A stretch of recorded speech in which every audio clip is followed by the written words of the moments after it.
తనపై దాడి చేసిన ఏ ఒక్కరిని వదిలే ప్రసక్తే లేదన్నారు చిలుకూరు బాలాజీ టెంపుల్ ప్రధాన అర్చకులు రంగరాజన్. రామరాజ్యం కోసం ఏం చేస్తున్నావంటూ కింద పడేసి కొట్టినట్లు చెప్పారు. భుజంపై కాలితో తన్నినట్లు చెప్పారు. నెక్స్ట్ చిన్నచీయ స్వామి టార్గెట్ అంటూ వెళ్లిపోయినట్లు తెలిపారు. అయితే తాను లీగల్ గా వెళ్తానని వదిలే ప్రసక్తే లేదని స్పష్టం చేశారు. దాడి జరిగిన రోజు ఒక ఫోన్ చేస్తే వాళ్లు చిలుకూరు దాటేవారే కాదన్నారు. హిందువులంతా ఐక్యంగా ఉండాలన్నారు రంగరాజన్. స్నానం కూడా చేయలేదు. నేను టీషర్ట్ వేసుకొని ఉన్నాను. నేను ఇది నా పంచగచ్చ వేష్టి.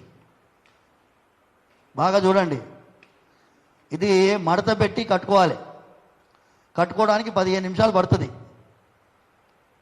ఇది మడత పెట్టి కట్టుకోవాలి. మీద టీషర్ట్ వేసుకొని ఉన్నాను. టీవీ బాగా కనిపిస్తుందా మీకు?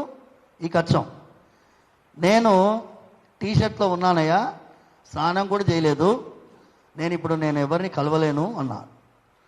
రామరాజ్యం కోసం పనిచేసే వాళ్ళకి కలవడానికి సమయం కూడా లేదా మీకు అని టేక్ హిమ్ ఇంటూ కస్టడీ అన్నాడు ఒక ఆయన వెనకాల నుంచి.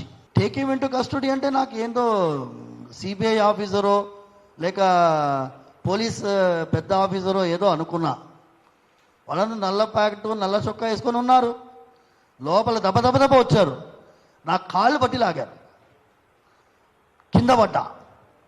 కింద పడితే తలకి గోడ తాకింది.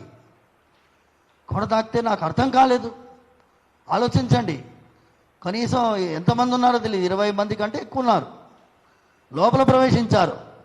ట్రెస్ పాసింగ్ అంటారు లీగల్ లాంగ్వేజ్లో. కాళ్ళు పట్టి లాగారు, కింద పడేశారు. పడేసి అక్కడ కుర్చీ ఉంటే కుర్చీ లాక్కొని దాని మీద కూర్చున్నాడు ఆయన.